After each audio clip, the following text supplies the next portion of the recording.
Hey everybody, it's Jason Blaha here, and now that my 2 obligatory informative videos are done for the day, it's time to talk about current events in the online fitness world. So let me put on my +5 hat of weaponsmithing, work on skilling up my crafting a little bit, and let's talk about Rick Ross. Rick Ross of all people. And I think that's an interesting one to cover because I actually happen to like Rick Ross's music. Now a bunch of you guys are going to go, Jason, wait, you mean you sing along to Rick Ross songs? Yeah, I sing along to Rick Ross in my car. Now, I'm going to go back to that other point. You guys are going to say, I thought you said white people really shouldn't drop the N-bomb. Well, if I'm in my car alone and I'm singing along with it and I use instead of it's probably okay. Not something I would do on YouTube. I'm not going to record it and play it for you guys because I'm not that stupid. But yeah, I happen to like Rick Ross and I like to sing along with Rick Ross. Made Men is a fantastic song. Now, that being said, you know what? We see celebrity transformations, and we see all these transformations in the online world, and a lot of them get covered, but here's the thing. The Rick Ross one, really surprising when we look back at it. The guy lost almost 100 pounds after he got really sick, was having seizures and everything, realized he needed to make some lifestyle changes. It didn't get a lot of coverage. There's a couple of articles out there, but it's not being blown up everywhere. You can't even see that many YouTube videos covering it. And that's the interesting thing. You've got this whole online fitness world which pretends to want to help people. They didn't really give the Rick Ross transformation much coverage. Why? Well, do you know why? Because he didn't endorse any products. Because ultimately, that is what this whole online fitness world cares about, endorsing products. We'll get to that in a minute. So what did he do? He did a version of CrossFit, kind of similar to CrossFit. He was calling it RossFit. He didn't really market it, though. Didn't really make any money doing it. Why? Because he's already making millions of dollars doing his main thing. See, unlike a lot of other people out there, guy's already a multimillionaire from his main industry and probably some side industries. He decided to just get in shape. He didn't jump onto the fitness world bandwagon. He didn't jump on and get a bunch of supplements sponsoring him. See, and that's the thing. He didn't do any of that. When you see the interviews that are out there, there's a couple of interviews asking him about his weight loss. He doesn't mention the word supplement. I don't see the word protein powder. I don't see the word vitamin. I don't see any special training equipment. He just goes in and does a pretty short, high-intense, almost interval-style training or circuit training, a little bit of heavy weightlifting in there, and he managed his diet. Did he do anything? Did he intermittent fast? Did he do ketogenic? Did he do vegan? No, not really. Not really. He still has cheat days. He's like, sometimes if I work really hard, I go reward myself with a little bit of treats. I had some fried Oreos and some fried velvet cake the other day. That was in an interview. But what he did, he cut back on his liquid calories. He quit drinking sodas. He's like, the only sodas I occasionally drink is a diet soda. He quit drinking a lot of liquid calories. He quit eating junk food. He quit binging. Structured his meals a little better. And that's the thing. People will say, what's better, to eat all your food in the morning, all your food in the evening? But you know what? It depends upon your own personal energy and satiety. Some people, if they start eating heavy in the day, will tend to eat heavier later. Some people, so therefore, choose to eat small amounts or even fast in the morning, eat their other food late at night. Some people worry about they overeat late at night and they gain fat. You know what? That's kind of an individual satiety and energy thing. What he found is that if he eats his bigger meals earlier in the day, he can train harder. He can work out a little bit harder. So he does that, and then he tapers his food off into the evening. Pretty straightforward. He's eating less refined food, less junk food. He just cut all that out. And he looked at it and said, you know what? The foods that I know I overeat, he lists a few. There's things that I know are junk that I'm going to overeat. I just don't eat them. I kind of avoid them. So he eats more whole foods.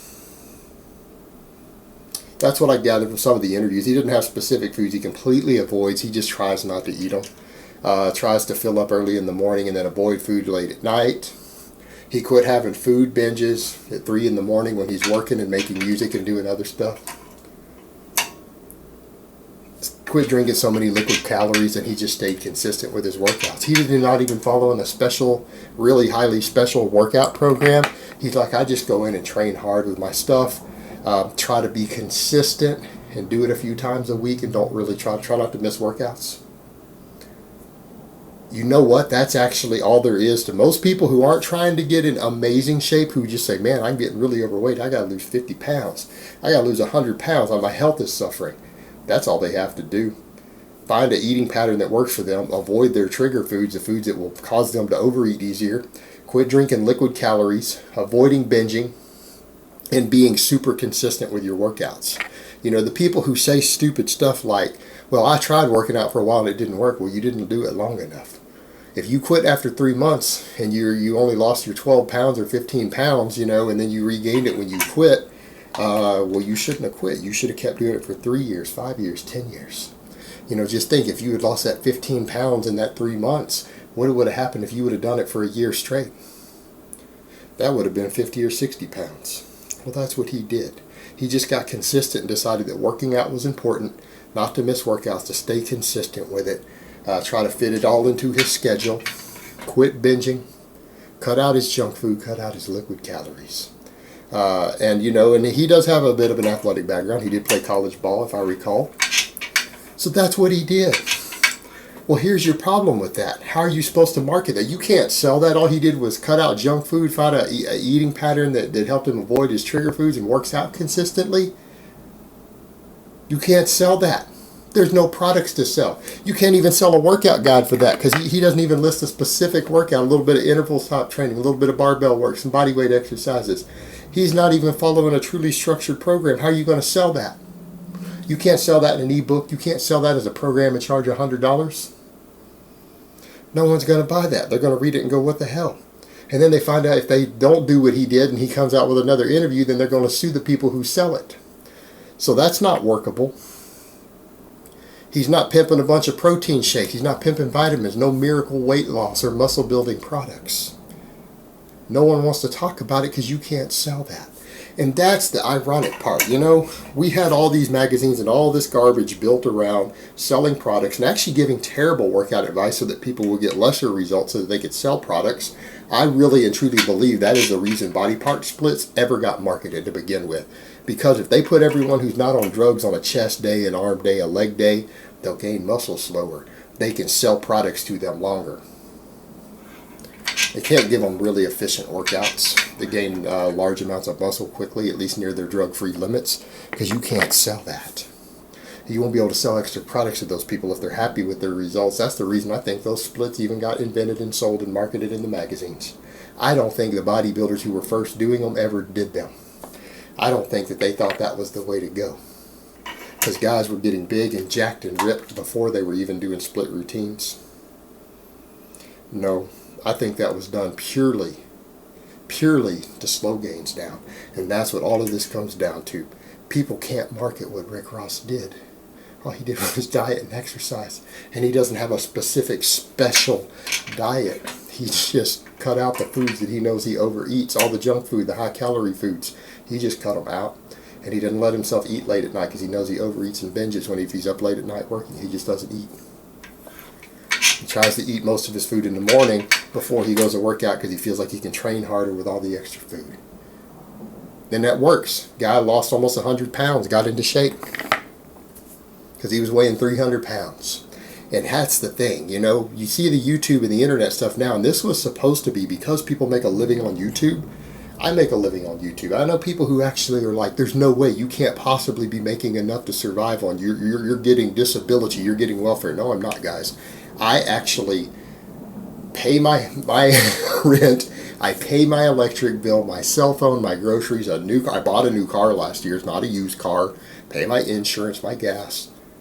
I can do all that off of YouTube, and I don't have a massive channel. And that's the thing. That shows you the greed of a lot of YouTubers out there. People could be giving out the best information for free without selling it because you get paid for the commercials. Anybody with a 200,000 or 300,000 subscriber YouTube channel should be making six figures. All right, if you have 300,000 subscribers and you don't make six figures off of your YouTube channel, you're not even trying. You're not trying. But these people do this and then they want to sell all these other things with them. And I understand merchandising, you know, because your name and people want your shirts or your face on stuff or your slogans. I get that. That makes sense. That's value to people.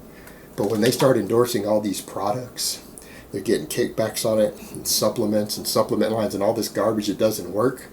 That's just feeding right back into the same bullshit industry, the same snake oil stuff that all the magazines and the other fitness world and all these companies have been doing all this time. That's no better.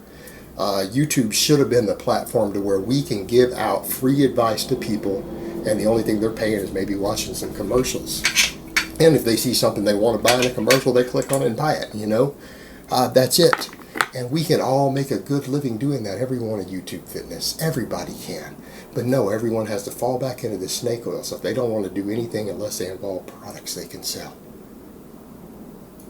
So that's the problem with this. This was supposed to be a platform for free information here, and it's just as bad as the magazines, the way people are doing it. The way people are doing it now with all these sponsorship products they're pimping, products they're selling directly instead of just letting the advertisers run what people's search engines and stuff show up.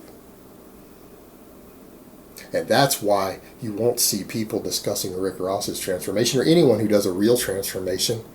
How are they going to market it? How are they going to sell it? Diet and exercise? How do you sell that? Unless you're going to sell blood flow restriction bands and special devices to hook onto your barbell. Sell some fat grips with it. Sell a post-workout protein shake with it, a pre-workout with it. Because this whole industry is built on greed. No one in this industry really gives a single fuck about helping people. They don't want to help people. They just want to sell extra products to you that you don't need so that they can make more money. When everyone who's on here who's got a good following could make a good living, a real good living, just by giving out good advice and helping people. Alright guys, but that's really all I have to say on that today. I hope it's been informative, and I will talk to you guys next time.